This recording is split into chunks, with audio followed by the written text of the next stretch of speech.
سلسلہ ہدایت قرآن سنت اور اہل بیت علیہم السلام میں خوش آمدید۔ آج ہم سورۃ الاعراف کی ابتدائی آیات پر گفتگو کریں گے۔ ان آیات میں اللہ تعالیٰ نے حضرت آدم علیہ السلام اور ابلیس کے واقعے کو بہت تفصیل سے بیان کیا ہے، جس سے انسانیت کے لیے کچھ بنیادی اصول وضع ہوتے ہیں۔ تو آج کی گفتگو کا جو مرکزی سوال ہے وہ یہ ہے، ان آیات کا بنیادی پیغام آخر ہے کیا؟ میں یہ موقف پیش کروں گی کہ یہ واقعہ دراصل اسلامی فقہ اور عقیدے کی بنیاد قائم کرتا ہے، جہاں اللہ کے واضح حکم یعنی نص کے سامنے ذاتی منطق اور قیاس کو مسترد کرنا ہی جو ہے وہ اصل ایمان ہے۔ اور میں اس نقطے سے تھوڑا سا اختلاف کرتے ہوئے یہ موقف پیش کروں گا کہ ان آیات کی فقہی تشریح پر اگر ہم بہت زیادہ زور دیں تو ہم اس کے گہرے نفسیاتی اور روحانی سبق کو نظر انداز کرنے کا خطرہ موڑ لیتے ہیں۔ میرے نزدیک یہ واقعہ قیاس کے رد سے زیادہ تکبر یعنی کبر کے جو تباہ کن اثرات ہیں اور انسان کے اندر خیر اور شر کی ازلی کشمکش کی تمثیل ہے۔ یعنی یہ قانون کی کتاب سے پہلے انسانی روح کا ایک آئینہ ہے۔ آپ کا نقطہ دلچسپ ہے، لیکن دیکھیں دین کی بنیاد ہی اطاعت پر ہے۔ آئیے آیات سے آغاز کرتے ہیں اور دیکھتے ہیں کہ متن خود کیا کہتا ہے۔ بسم اللہ الرحمن الرحیم، الف لام میم صاد، کتاب انزل الیک فلا یکون فی صدرک حرج منہ لتنذر بہ وذکری للمؤمنین۔ الف لام میم صاد، یہ وہ کتاب ہے جو تم پر نازل ہوئی، اس کی وجہ سے تمہارے سینے میں کوئی تکلیف نہیں ہونی چاہیے، یہ مومنوں کے لیے ایک یاد دہانی ہے۔ یہاں آغاز ہی میں قرآن کو ایک ایسی کتاب قرار دیا گیا ہے جس کی پیروی کرنی ہے۔ یہ صرف پڑھنے یا ثواب حاصل کرنے کے لیے نہیں ہے۔ یتلونہ حق تلاوتی کا مفہوم ہی علم اور عمل کے ذریعے قرآن کی پیروی ہے۔ اس لیے فوراً بعد آیت 3 میں حکم آتا ہے، جو کچھ تمہارے پروردگار کی طرف سے تم پر نازل ہوا ہے اس کی پیروی کرو اور اس کے سوا دوسرے سرپرستوں کی پیروی مت کرو۔ یہ اطاعت کا ایک بالکل واضح حکم ہے، اور اسی اطاعت کی پہلی اور سب سے بڑی آزمائش حضرت آدم علیہ السلام کے قصے میں نظر آتی ہے۔ جی، میں پیروی اور عمل کی اہمیت سے پوری طرح متفق ہوں، لیکن سوال یہ ہے کہ پیروی کس چیز کی ہو؟ کیا صرف ظاہری احکامات کی، یا ان احکامات کے پیچھے جو حکمت اور روح ہے اس کی بھی؟ میرا خیال ہے کہ ابلیس کا واقعہ اسی فرق کو واضح کرتا ہے۔ اس نے حکم کے ظاہری الفاظ کو تو شاید سمجھا، لیکن اس کی روح کو یعنی اللہ کے سامنے مکمل سر تسلیم خم کرنے کو وہ سمجھنے میں ناکام رہا۔ اس کی نافرمانی کی جڑ ایک نفسیاتی بیماری تھی، کوئی فقہی غلطی نہیں۔ میں اسے نفسیاتی بیماری سے زیادہ ایک اصولی بغاوت سمجھتی ہوں، اور قرآن اس کی دلیل بھی خود ہی پیش کرتا ہے۔ وَلَقَدْ خَلَقْنَاكُمْ ثُمَّ صَوَّرْنَاكُمْ ثُمَّ قُلْنَا لِلْمَلَائِكَةِ اسْجُدُوا لِآدَمَ فَسَجَدُوا إِلَّا إِبْلِيسَ لَمْ يَكُن مِّنَ السَّاجِدِينَ قَالَ مَا مَنَعَكَ أَلَّا تَسْجُدَ إِذْ أَمَرْتُكَ قَالَ أَنَا خَيْرٌ مِّنْهُ خَلَقْتَنِي مِن نَّارٍ وَخَلَقْتَهُ مِن طِينٍ۔ اور ہم نے تمہیں پیدا کیا، پھر فرشتوں سے کہا کہ آدم کو سجدہ کرو تو سب نے سجدہ کیا سوائے ابلیس کے۔ اللہ نے فرمایا، جب میں نے تجھے حکم دیا تھا تو کس چیز نے تجھے سجدہ کرنے سے روکا؟ اس نے کہا، میں اس سے بہتر ہوں، تو نے مجھے آگ سے پیدا کیا اور اسے مٹی سے۔ دیکھیں، یہاں ابلیس کا جواب کلیدی ہے۔ اس نے یہ نہیں کہا کہ میں سجدہ نہیں کروں گا، بلکہ اس نے اپنی نافرمانی کو ایک منطق، ایک دلیل دینے کی کوشش کی۔ اس نے اپنی رائے کو اللہ کے واضح حکم یعنی نص صریح، وہ حکم جو بالکل صاف اور غیر مبہم ہو، پر ترجیح دی۔ اس نے آگ اور مٹی کا موازنہ کر کے نتیجہ اخذ کیا، اور یہی تو قیاس ہے۔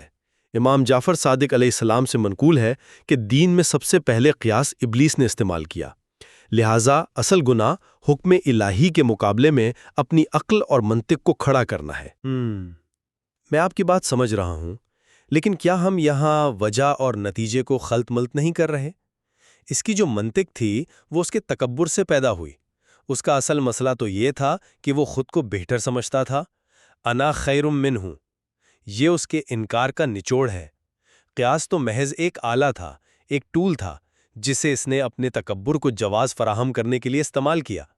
اگر اس کے دل میں تکبر نہ ہوتا تو وہ کبھی اس نتیجے پر نہ پہنچتا، چاہے وہ آگ سے بنا ہوتا یا نور سے۔ مسئلہ آلے کا نہیں ہے، مسئلہ اسے استعمال کرنے والے کی نیت کا ہے۔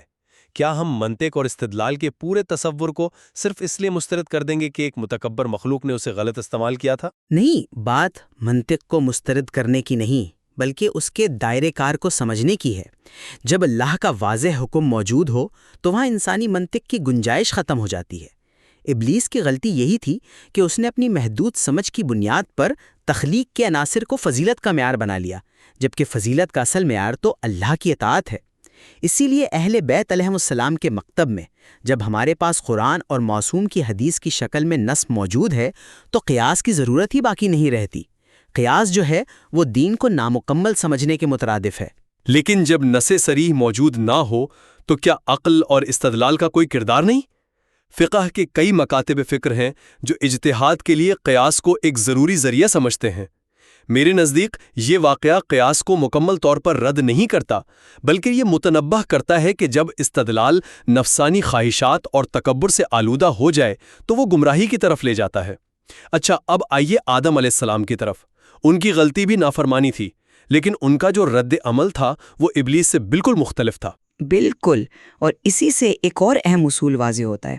آئیے آیات دیکھتے ہیں۔ فَلَمَّا ذَاقَ الشَّجْرَ بَدَتْ لَهُمَا سَوْآتُهُمَا وَطَفِقَا يَخْصِفَانِ عَلَيْهِمَا مِن وَرَقِ الْجَنَّةِ۔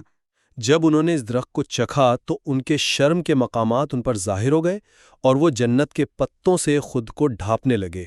یہاں حکم عدولی کا فوری نتیجہ سوآت یعنی شرم کے مقامات کا ظاہر ہونا تھا۔ اس سے ثابت ہوتا ہے کہ حیا اور ستر پوشی ایک فطری امر ہے، کوئی معشرتی ایجاد نہیں ہے۔ شیطان کا پہلا وار انسان کی حیا پر ہوتا ہے تاکہ اسے بے لباس کر کے اس کی تکریم ختم کر دے۔ یہ ایک ٹھوس اور بہت عملی سبق ہے، یعنی بے پردگی ہے۔ میرے خیال میں اس کا ایک گہرا روحانی مفہوم بھی ہے۔ یہ روحانی کمزوری، بے بسی اور اللہ کی حفاظت کے اٹھ جانے کی علامت ہے۔ جب انسان اللہ کی نافرمانی کرتا ہے تو اس کی روحانی کمزوریاں عیاں ہو جاتی ہیں۔ جنت کے پتوں سے خود کو ڈھانپنا اس فوری احساس ندامت اور اپنی کمزوری کو چھپانے کی فطری انسانی کوشش کی عکاسی کرتا ہے۔ اسی واقعے میں قرآن نے درخت کا نام نہیں بتایا، جبکہ تورات اسے علم و دانش کا درخت کہتی ہے۔ یہ فرق بھی میرے نقطے کو تقویت دیتا ہے۔ یہ ایک بہت اہم موازنہ ہے۔ قرآن کا درخت کا نام مبہم رکھنا اسی بات پر زور دیتا ہے کہ مسئلہ درخت کی قسم کا تھا ہی نہیں، بلکہ حکم کی تعمیل کا تھا۔ موجودہ تورات کا بیانیہ یہ تاثر دیتا ہے کہ گویا علم حاصل کرنا ایک جرم تھا، جو کہ اللہ کی شان کے بالکل خلاف ہے۔ قرآن اس تصور کو رد کرتا ہے اور توجہ اصل مسئلے یعنی اطاعت پر مرکوز رکھتا ہے۔ بالکل، لیکن میری دلیل یہ ہے کہ قرآن اسے محض اطاعت کے امتحان سے بھی آگے لے جاتا ہے۔